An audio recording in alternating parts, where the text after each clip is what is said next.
여러분 요엘서의 핵심 키워드는요 여호와의 날이라는 단어입니다. 요엘 하면은 여호와의 날, 요것만 알고 있어도 70% 네, 70점 가까이는 갈 수 있을 것 같아요. 근데 이 여호와의 날이라는 게 이 동전의 양면성을 좀 지니고 있습니다. 심판의 날이기도 하면서 구원의 날인 게 이 여호와의 날이에요. 그런데 요엘서 1장에 처음 시작할 때는 이 여호와의 날이 어마무시한 심판의 날로 등장합니다. 이 요엘서 1장부터 2장 11절까지는요 이전에는 경험해 본 적이 없는 재앙, 그런 심판이 너희에게 임할 것이다 라고 선포합니다. 1장 2절 한번 보시면요, 땅의 모든 주민들아 너희는 귀를 기울일지어다. 너희의 날이나 너희 조상들의 날에 이런 일이 있었느냐? 이런 일이 없었다는 거예요. 그만큼 지금껏 경험해보지 못한 어마어마한 재앙과 심판이 임할 것이다. 그게 바로 1장부터 2장 11절까지의 내용입니다.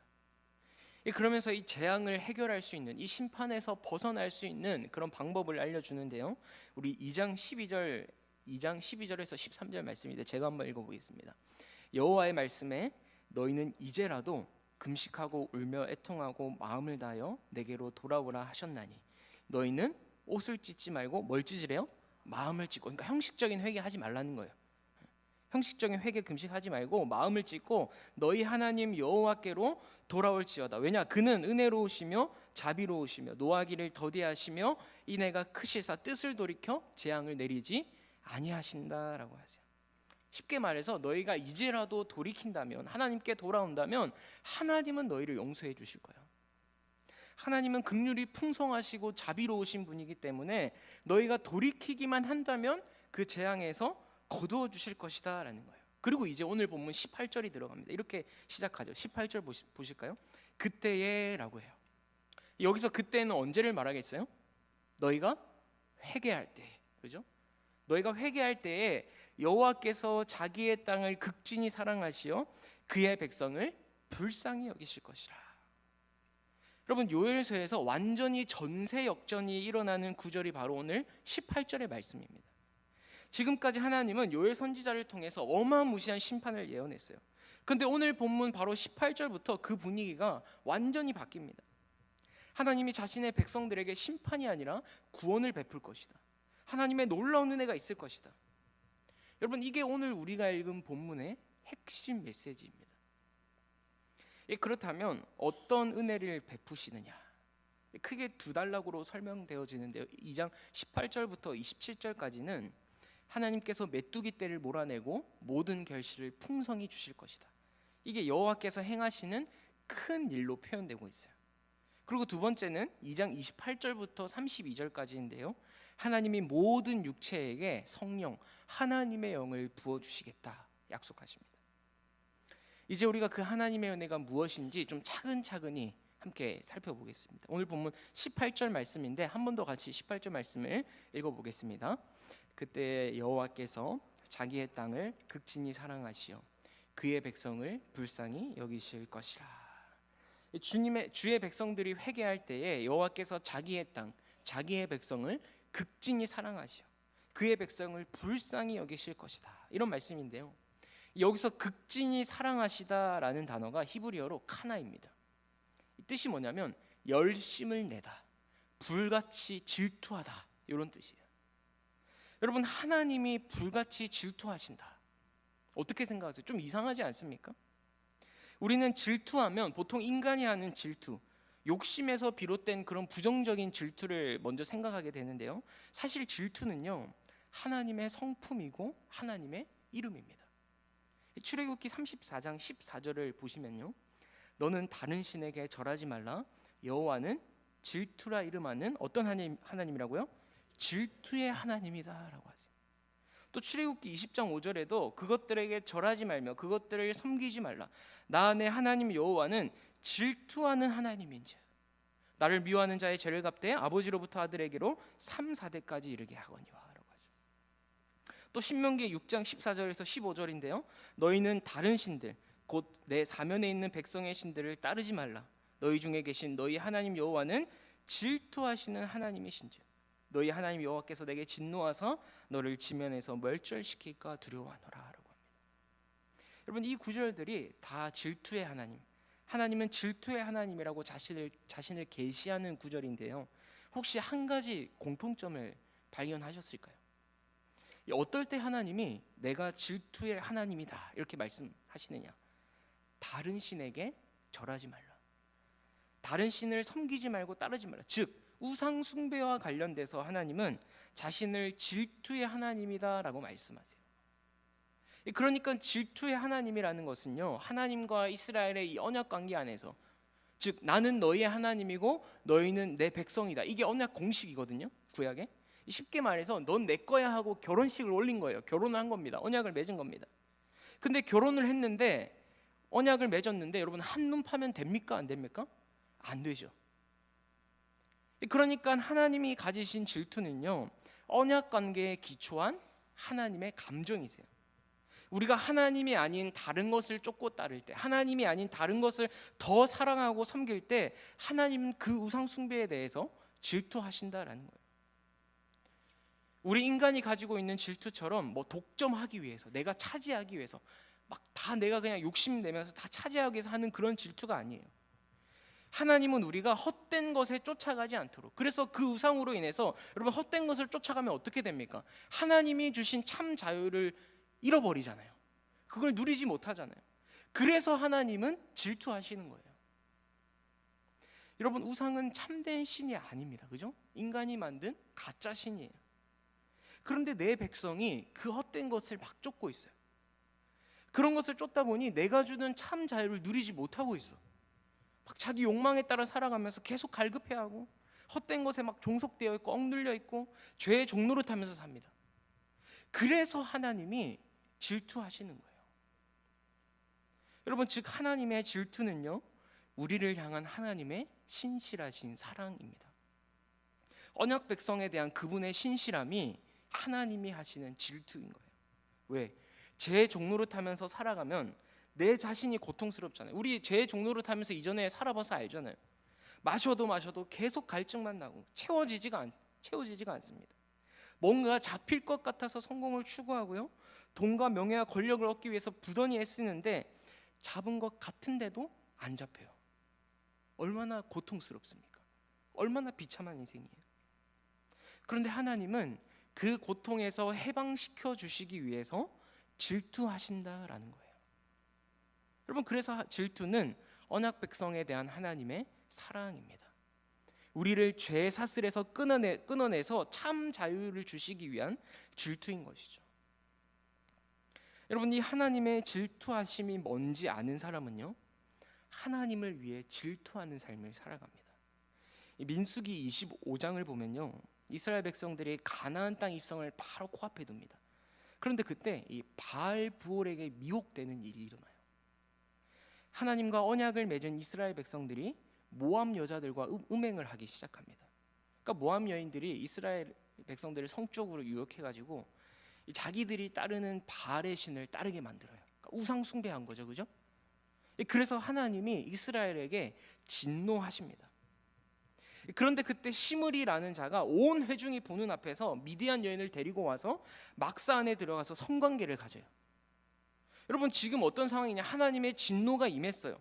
그래서 수많은 사람들이 연병으로 죽어가고 있는데도 여전히 정신을 차리지 못하고, 정신 못 차리고 음행하고 있는 거예요. 왜? 이미 죄에 잠식되어 있는 겁니다.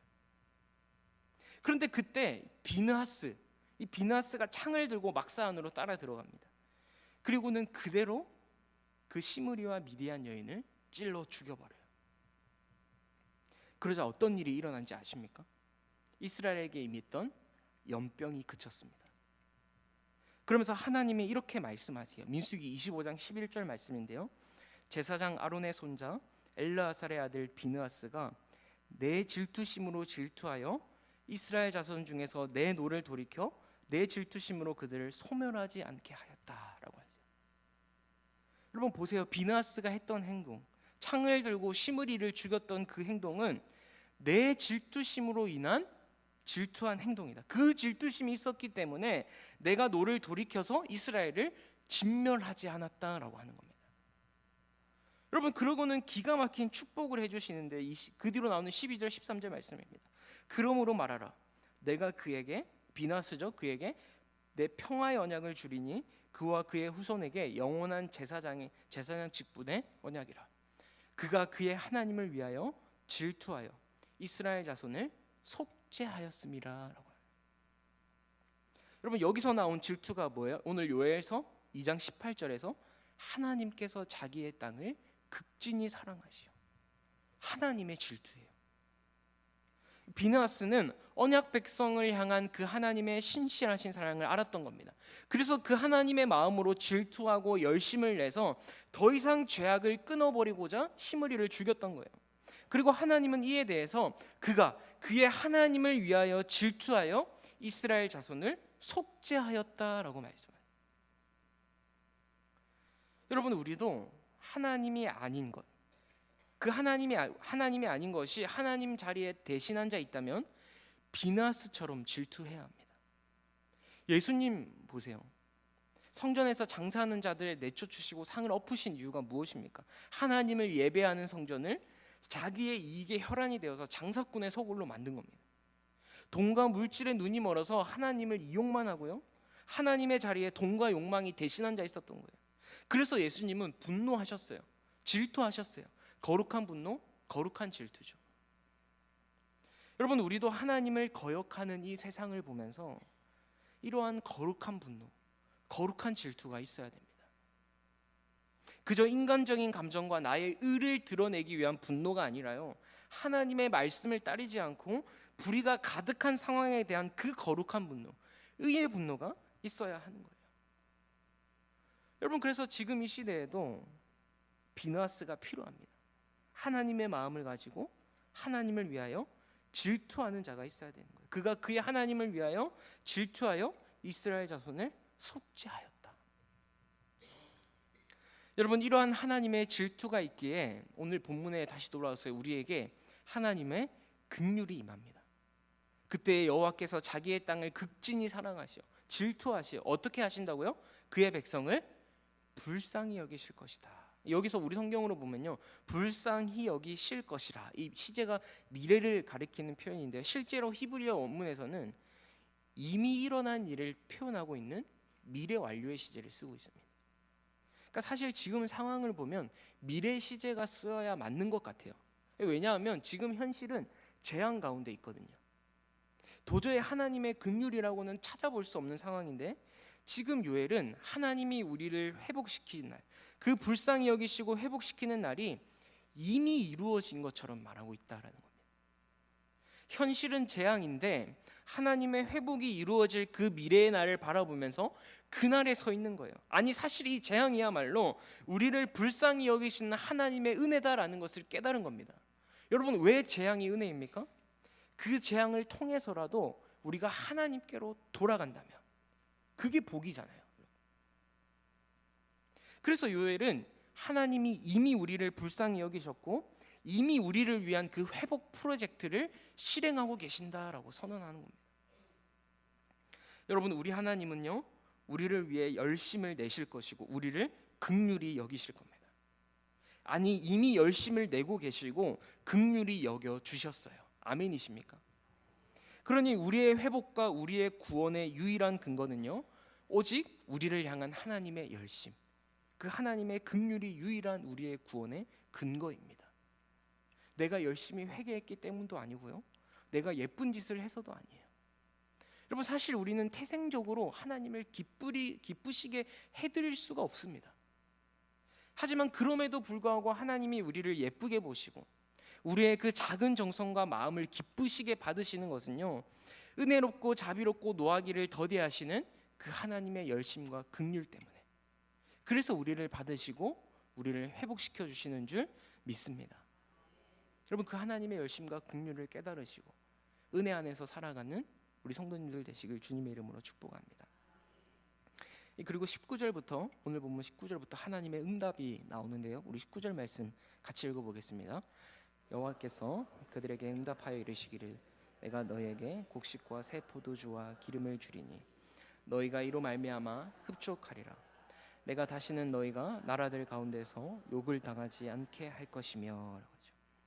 요엘서 1장 10절에 보면요, 하나님의 진노로 곡식과 새 포도주와 기름이 다 떨어지고 다 말라버렸습니다. 그래서 하나님께 제사조차도 드릴 수 없을 정도로 그런 극심한 기근에 시달리는 상황이었어요. 그런데 오늘 19절 보니까 어떻습니까?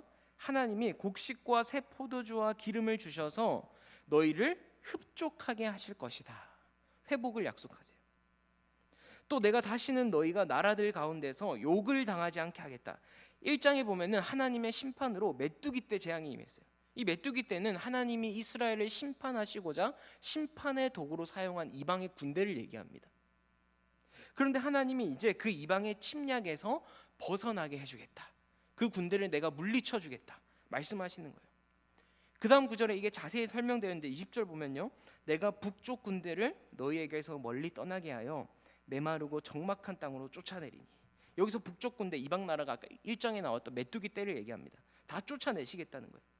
그래서 그 앞에 부대는 동해로, 그 뒤에 부대는 서해로 들어갈 것이에요. 여기서 동해는 보통 사해 바다, 서해는 지중해로 보통 해석을 하는데 어쨌거나 바다에 빠진다는 거예요. 몰살당하는 겁니다. 마치 이스라엘 백성들이 출애굽할 때 쫓아오던 애굽 군대들이 홍해 바다에 몰살당한 그런 장면을 영상시키는 거죠. 그렇게 하나님이 큰 구원을 행하시겠다. 그러니까 이스라엘이 겪었던 그런 참상을 완전하게 회복시키겠다 약속해 주시는 거예요. 그래서 21절부터 23절을 보면요, 땅이여 두려워하지 말고 기뻐하며 즐거워할지어다. 또 들짐승들아 두려워하지 말지어다. 시온의 자녀들아 너희는 너희 하나님 여호와로 말미암아 기뻐하며 즐거워할지어다. 여러분, 하나님이 행하신 그 큰 일, 그 베푸신 구원으로 인해서 이제는 너희가 기뻐하고 즐거워해야 할 것을 요청하고 있습니다. 1장을 보면요, 1장에서는 하나님께서 모든 세상을 부르시면서 뭐라고 얘기하시냐면 슬피 울며 애곡하라라고 말씀하세요. 부르지 애통해라라고 말씀하세요. 그런데 오늘 본문에서는요, 땅과 들짐승과 시온의 모든 자녀, 즉 모든 만물을 부르시면서 크게 기뻐하며 찬송하라라고 말씀하세요. 왜요? 하나님이 구원의 은혜를 베푸셨기 때문에, 회복시키셨기 때문에. 여러분, 하나님이 우리를 위해 일하시면요, 우리의 슬픔이 기쁨으로 변화될 줄 믿습니다. 홍해를 건넜던 이스라엘 백성들 한번 생각해 보세요. 애굽의 군대가 뒤를 막 쫓아오고 있고요, 앞은 어떤 상황이에요? 바다입니다. 바다. 더 이상 도망갈 곳이 없는 사면 초가의 상황이죠. 그런 상황 속에서 이스라엘 백성들은 두려워 떨고 있어요. 모세를 향해서 왜 우리를 애굽에서 이끌어냈냐고 원망을 합니다. 당연한 반응이죠. 죽게 되었으니까. 그런데 하나님이 이들을 위해 홍해를 가르시고 놀라운 구원의 은혜를 베풀자 이들의 입에서 무엇이 흘러나왔습니까?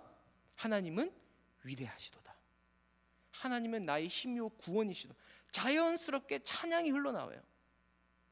얼마나 그 하나님을 찬양했는지 출애굽기 15장 한 장에 걸쳐서 이들의 노래가 기록되어 있습니다.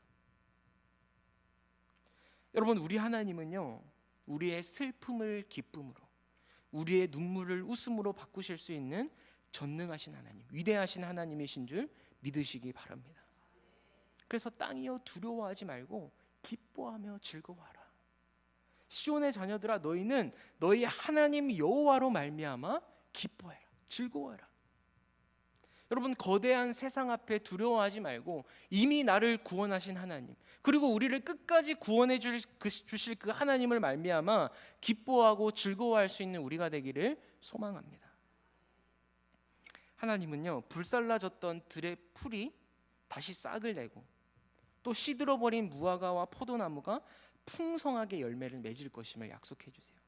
그리고 23절에 보면요, 이렇게 얘기하십니다. 그가 너희를 위하여 비를 내리시되 이른 비를 너희에게 적당하게 주시리니 이른 비와 늦은 비가 예전과 같을 것이다 라고 하세요.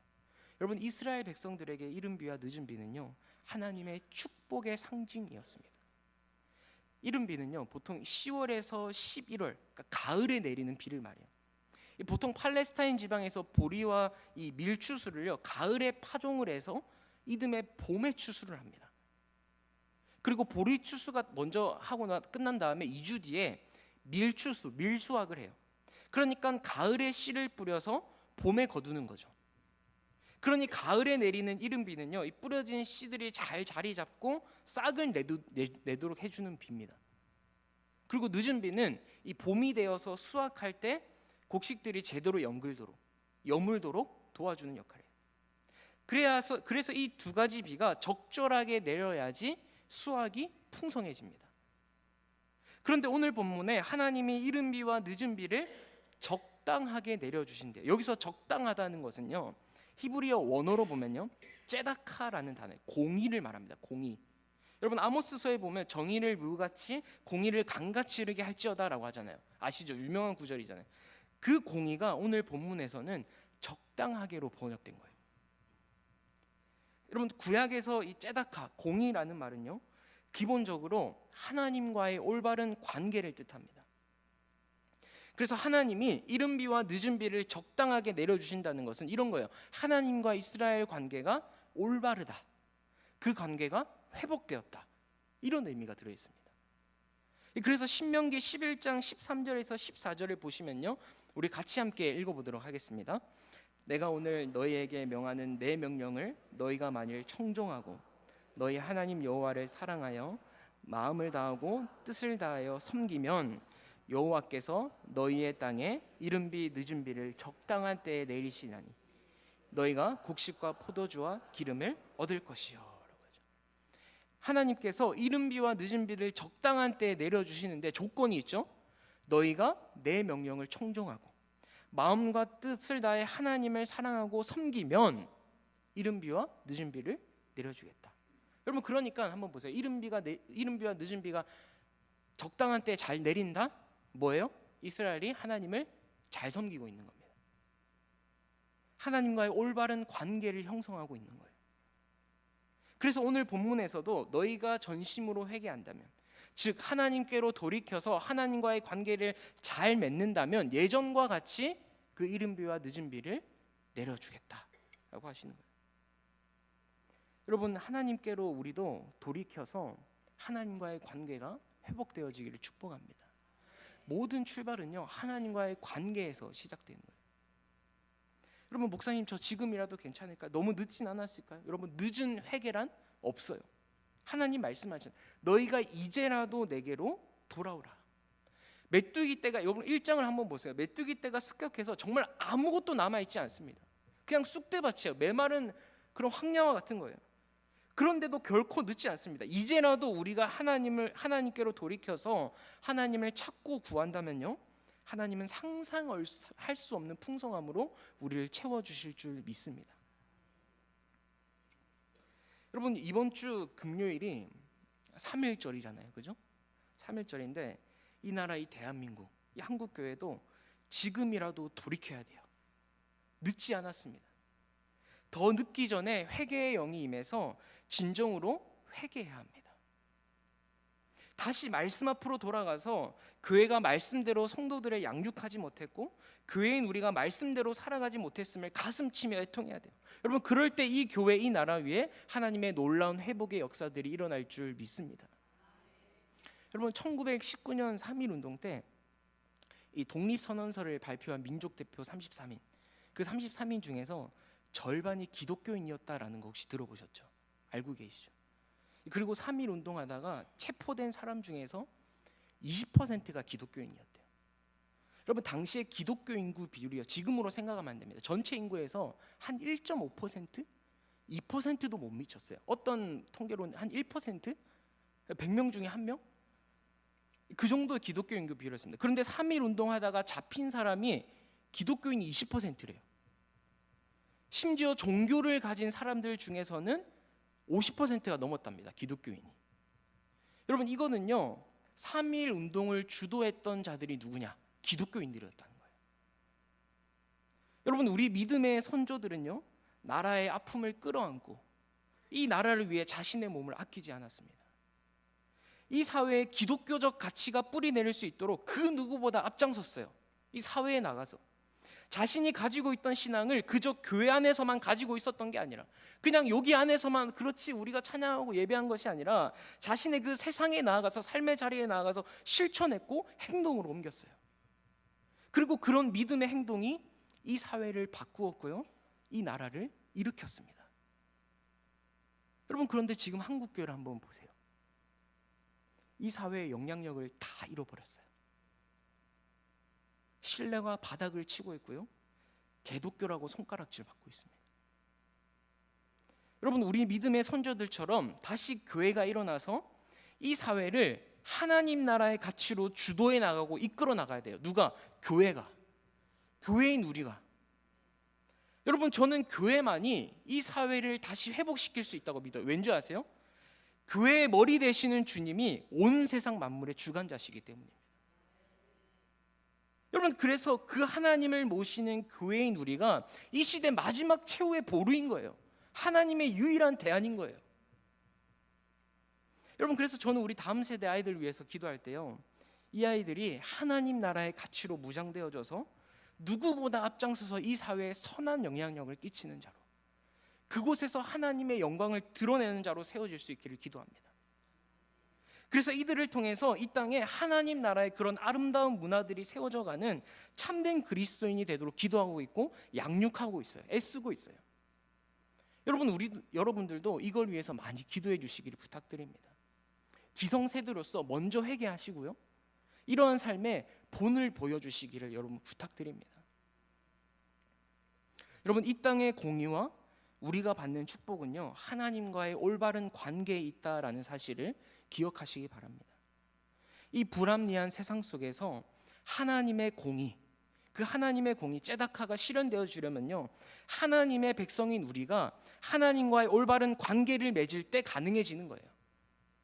하나님과의 올바른 관계를 통해서 하나님의 뜻을 알아가고 하나님의 마음을 알아가면서 이 땅을 향한 그 주님의 눈물이 느껴져야 돼요. 그래서 내가 주님의 손과 발이 되어서 그 하나님 나라의 가치로 살아갈 때 이 땅에 뭐가 흐를까요? 공의가 흐르는 거예요. 이 땅에 공의가 강같이 흐르게 될 줄 믿습니다. 여러분, 우리가 받는 축복도 마찬가지입니다. 하나님과의 관계, 올바른 관계에서 오지 않는 모든 축복은요, 사실 축복이 아니에요. 축복인 줄 알았는데 실은 재앙입니다. 왠지 아세요? 하나님과의 올바른 관계가 형성되어 있지 않으면요, 이 타락한 본성을 가진 인간은요 99.9% 그것을 가지고 자기 욕망을 추구하면서 살아가요. 하나님의 이름 포장만 하고요, 자기 욕망을 추구합니다. 여러분, 그래서 하나님과의 올바른 관계가 가장 밑바탕, 제일 중요한 거예요. 여러분, 하나님이 왜 우리에게 복을 주시고 왜 우리를 풍요롭게 하시는지 아세요? 여호와 하나님만이 우리 가운데 계시는 참 하나님이심을 깨닫게 하기 위해서, 우리에게 하나님 외에 다른 그 어떤 것이 없음을 분명히 알게 하기 위해서, 그래서 우리에게 풍성함을 주시고 복을 주시는 분이세요. 여러분, 그게 오늘 본문 26절 27절 말씀입니다. 우리 함께 같이 읽어보겠습니다. 너희는 먹되 풍족히 먹고 너에게 놀라운 일을 행하신 너희 하나님 여호와의 이름을 찬송할 것이라. 내 백성이 영원히 수치를 당하지 아니하리로다. 그런즉 내가 이스라엘 가운데 있어 너희 하나님 여호와가 되고 다른 이가 없는 줄을 너희가 알 것이라.